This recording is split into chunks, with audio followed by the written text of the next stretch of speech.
Halo semuanya, Assalamualaikum warahmatullahi wabarakatuh. Salam sejahtera bagi kita semuanya. Pada kesempatan kali ini langsung saja, saya kemarin ada pertanyaan dari beberapa sobat netizen ya. Pertanyaannya seperti ini. Jadi sobat netizen kita kali ini dia sudah melakukan usul menggunakan aplikasi cek bansos ya, usul mendapatkan bansos dan statusnya sudah disetujui oleh dinas sosial. Ya, jadi sobat netizen kita kali ini statusnya sudah disetujui oleh dinas sosial. Lalu yang ditanyakan langkah selanjutnya itu harus bagaimana? Nah, Bapak Ibu sekalian, pada kesempatan kali ini menarik sekali untuk kita bahas terkait bagaimana langkah selanjutnya apabila pengusulan Anda sudah disetujui oleh dinas sosial. Bagi Anda yang ingin tahu dan ingin memahami bagaimana mekanisme pengusulan bansos, Anda bisa simak penjelasan berikut ini. Dan berikut info selengkapnya. Baik Bapak Ibu sekalian, terima kasih masih senantiasa menyimak info di channel YouTube Ahmad Haris Effendi. Terima kasih bagi yang selalu menyimak dan selalu berkomentar ya.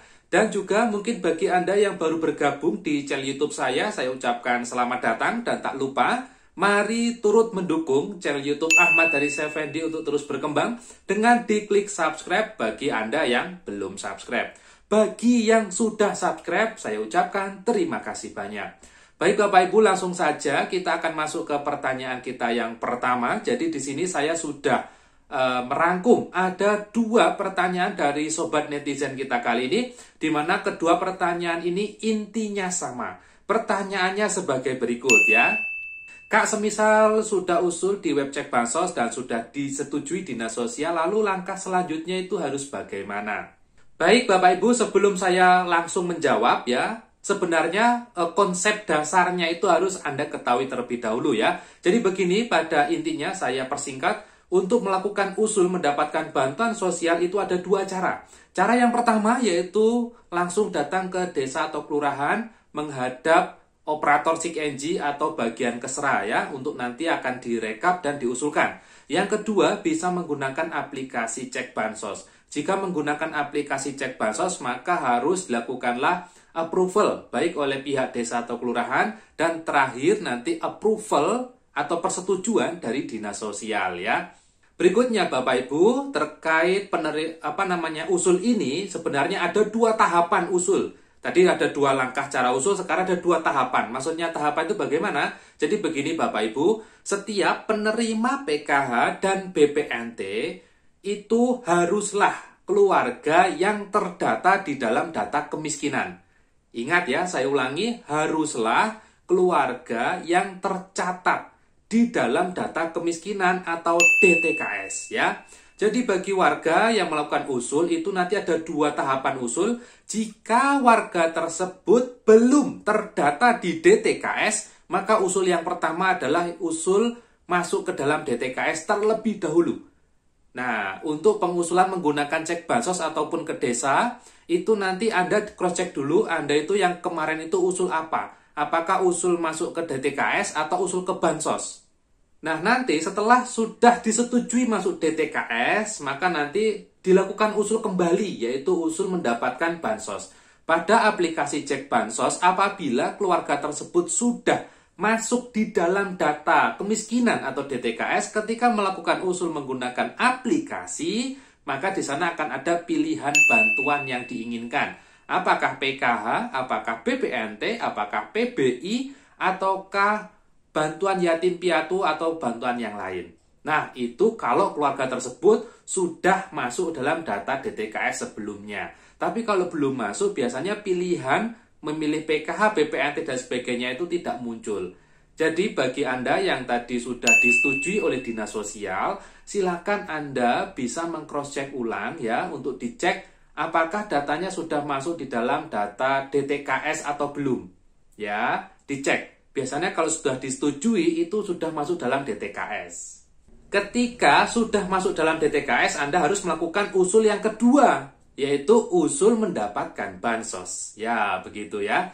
Jadi langkah selanjutnya bagi yang sudah disetujui oleh dinas sosial, di cross-check terlebih dahulu Anda sebelumnya itu sudah masuk DTKS atau belum. Tapi kalau ketika Anda usul menggunakan cek bansos itu sudah muncul pilihan bantuan yang diinginkan, ya apakah PKH, BPNT, ya berarti keluarga Anda sudah masuk DTKS.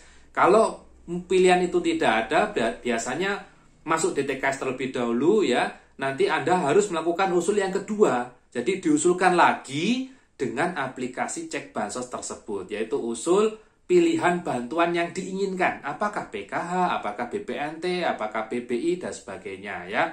Jadi nanti silakan Anda coba lakukan usul lagi, bisa menggunakan aplikasi cek bansos itu untuk memilih jenis bantuan yang Anda inginkan. Berikutnya, kalau sudah memilih, itu langkah selanjutnya bagaimana? Ya tentu langkah selanjutnya yang menunggu ya. Maksudnya begini Bapak Ibu, terkait usulan itu tidak ada yang tahu pasti ya berapa berapa bulan atau berapa lama Anda bisa masuk bansos ya.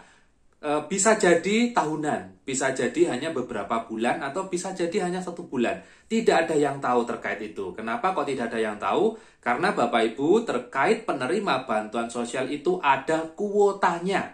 Jadi kalau kuotanya masih full ya, usul berapapun itu akan masuk ke dalam daftar antrian, menunggu kuotanya ini kosong dulu. Jadi kalau kuotanya ini sudah ada yang kosong sekian persen, maka nanti akan dimasukkan data-data baru terutama yang usul-usul itu ya.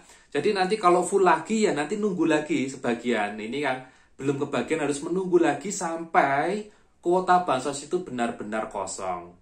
Makanya Bapak Ibu ada yang ketika usul ya 2 bulan berikutnya dia langsung dapat bantuan baik BPNT atau PKH. Berikutnya ada yang usul sejak 1 tahun yang lalu ya sampai sekarang belum pernah dapat, itu juga ada. Jadi tidak ada yang tahu pasti. Yang penting kalau sudah disetujui dinas sosial ya tinggal menunggu saja ya, menunggu saja. Karena usul itu bisa jadi lolos, bisa jadi tidak.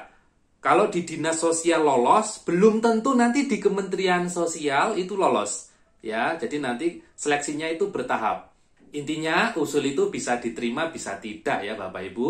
Nah, itu terkait tanggapan saya ya terkait yang sudah usul dan sudah di-approve dinas sosial. Saran saya Anda lakukan usul yang sekali lagi yaitu usul untuk memilih bantuan yang Anda inginkan. Biasanya kalau sudah disetujui dinas sosial itu biasanya masuk ke dalam data kemiskinan. Kalau sudah masuk dalam data kemiskinan, nanti Anda silakan usul lagi dengan aplikasi itu untuk memilih jenis bantuan yang Anda inginkan. Tapi kalau kemarin Anda masih ingat ketika Anda usul ternyata Anda sudah memilih jenis bantuan, ya berarti Anda waktu itu sudah masuk dalam data DTKS dan sekarang sudah usul untuk pemilihan bansos. Kalau sudah usul pemilihan bansos tinggal menunggu saja ya.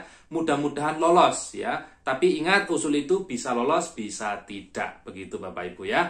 Nah baik, saya kira itu yang bisa saya sampaikan pada kesempatan kali ini. Kalau nanti masih bingung silakan nanti video ini diulangi lagi atau nanti bisa Anda konsultasikan ya di kolom komentar ya. Karena kita di sini sama-sama belajar ya terkait mekanisme terkait cek bansos itu bagaimana. Saya juga masih belajar kok Bapak Ibu ya. Terima kasih sudah menyimak. Mohon maaf kalau ada kesalahan kata dan ucap. Dan wassalamualaikum warahmatullahi wabarakatuh.